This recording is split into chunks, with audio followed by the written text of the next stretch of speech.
కూటమి ప్రభుత్వంలో బీసీలకు అధిక ప్రాధాన్యత ఇస్తున్నామని మంత్రి సవిత అన్నారు. గత జగన్ ప్రభుత్వంలో బీసీలకు అన్యాయం జరిగిందని, వారిని అవమానించే విధంగా గత ప్రభుత్వం నడుచుకుందని మండిపడ్డారు. బీసీలకు గుర్తింపునకు కారణం ఎన్టీఆర్ అని కొనియాడారు. రాబోయే రోజుల్లో వారికి మరిన్ని సదుపాయాలు, రిజర్వేషన్లు అందిస్తామంటున్న మంత్రి సవితతో మా special correspondent Harika face to face. ఈరోజు తుమ్మలపల్లి క్షేత్రంలో బీసీ ఉద్యోగస్తుల మహాసభలు ఏర్పాటు చేయడం జరిగింది. మనతో ఉన్నారు బీసీ సంక్షేమ శాఖ అధికారి సవిత గారు. ఆవిడని అడిగి తెలుసుకుందాం. మేడం, ఈ కార్యక్రమం గురించి చెప్పండి మేడం. ఈరోజు రాష్ట్ర వ్యాప్తంగా బీసీ ఓబీసీ ఎంప్లాయీస్ మహాసభలు జరిగాయి. చాలా ఘనంగా జరిగాయి.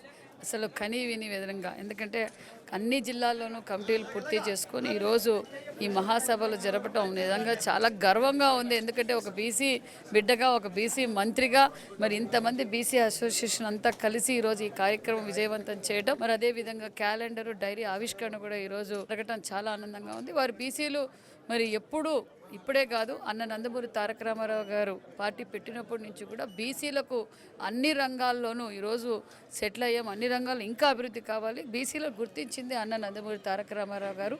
అదే మహాత్మా జ్యోతిరావు పూలే గారి స్ఫూర్తితో ఆశయాలు కొనసాగిస్తున్న వ్యక్తి బీసీల పక్షపాతి మాన్యశ్రీ ముఖ్యమంత్రి చంద్రబాబు నాయుడు గారు అనే విషయం కూడా తెలియజేస్తూ బీసీలకు పెద్దపీట వేశారు. మరి బీసీల మొన్నటి రోజు బడ్జెట్ కావచ్చు, మరి ఈరోజు క్యాబినెట్ లో కూడా 8 మంది ముఖ్య శాఖలకు బీసీ మంత్రులుగా ఉన్నాం. అదేవిధంగా కేంద్ర మంత్రి కూడా మరి రామ్మోహన్ నాయుడు గారు కూడా బీసీ, మరి అనేక విధాలుగా బీసీలకు పెద్దపీట వేయడం, మరి బీసీలకు ఆదరణ 3 కూడా దగ్గరలోనే ప్రారంభిస్తున్నాం. బీసీ గురుకుల పాఠశాలలు కావచ్చు, బీసీ హాస్టల్స్ కావచ్చు, అదేవిధంగా బీసీ ఎంప్లాయీస్ కూడా ఉన్న సమస్యలు కూడా గతంలో పరిష్కరించింది కూడా చంద్రబాబు నాయుడు గారే. బీసీలకు పెద్దపీట వేస్తున్నది కూడా చంద్రబాబు నాయుడు గారు అనే విషయం తెలియజేస్తూ బీసీలు అందరూ ఐక్యంగా ఉండాలి, బీసీలు ఎల్లప్పుడూ కూటమి ప్రభుత్వానికి అండగా ఉంటారన్న విషయం కూడా తెలియజేస్తారు. వైసీపీ వాళ్ళు కూడా బీసీ పథకాలు, రిజర్వేషన్లపై దాని గురించి ఏం చెప్తారు? గతంలో మనం చూసాం, 5 సంవత్సరాలు ఒక్క ఛాన్స్ అని జగన్మోహన్ రెడ్డి గారు అవకాశం తీసుకున్నాక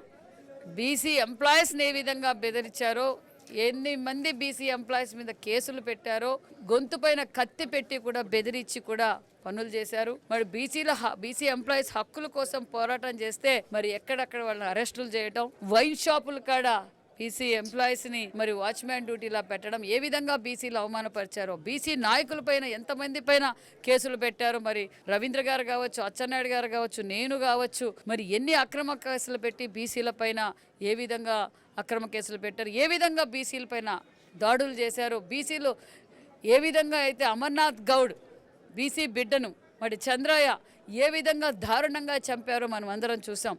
అందుకే బీసీలు కూడా ఎల్లప్పుడూ తెలుగుదేశం పార్టీకి అండగా ఉన్నారు. మరి కూటమి ప్రభుత్వం కూడా బీసీలకు అన్ని వేళలా అండగా ఉందనే విషయం కూడా తెలియజేస్తూ జగన్మోహన్ రెడ్డి గారు బీసీల ద్రోహి, రాయలసీమ ద్రోహి, రాష్ట్ర ద్రోహి అనే విషయం కూడా తెలియదు. భవిష్యత్తులో బీసీలకు ఎలాంటి సదుపాయాలు అందించబోతున్నారు?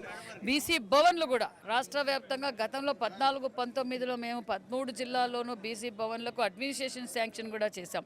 మరి ఇదే జగన్మోహన్ రెడ్డి బీసీల ద్రోహి మరి ఆ 13 బీసీ భవన్లు కూడా గాలికి వదిలేశారు. ఇప్పుడు 26 జిల్లాల్లో కూడా బీసీ భవన్లు కట్టండి అని ముఖ్యమంత్రి గారు ఆదేశించారనే విషయం కూడా తెలియజేస్తూ, అదేవిధంగా ఏప్రిల్ 11న మహాత్మా జ్యోతిరావు పూలే గారి జయంతి కూడా ఘనంగా జరగబోతుంది. అంతేకాకుండా బీసీ స్టడీ సర్కిల్ కూడా మహాత్మా జ్యోతిరావు పేరు మీదగానే 5 ఎకరాల్లో బీసీ స్టడీ సర్కిల్స్ కూడా ఏర్పాటు చేస్తున్నాం. మరి ఇదే జగన్మోహన్ రెడ్డి గతంలో బీసీలకు ఏం చేశారో అసెంబ్లీకి వచ్చి చర్చిస్తే మేము చర్చించడానికి సిద్ధంగా ఉన్నామనే విషయం కూడా తెలియదు. సో చూశారు కదా, ఈ బీసీ సంక్షేమ మహాసభలు బీసీ వాళ్ళకి భవిష్యత్తులో అనేక సదుపాయాలు ఏర్పాటు చేసే ప్రయత్నంగా అయితే కూటమి ప్రభుత్వం పనిచేస్తుందని వైసీపీ అలాగే ప్రతిపక్ష నేతలు ఎన్ని ఆరోపణలు చేసినా దాన్ని తిప్పికొట్టే ప్రయత్నాలు అయితే చేస్తున్నామని చెప్తున్నారు. వీడియో జర్నలిస్ట్ విశ్వనాథ్తో హారిక, వైకే న్యూస్, విజయవాడ. ఈ వీడియో మీకు నచ్చినట్లయితే లైక్ చేయండి, షేర్ చేయండి, మా ఛానల్కి సబ్స్క్రైబ్ చేయండి.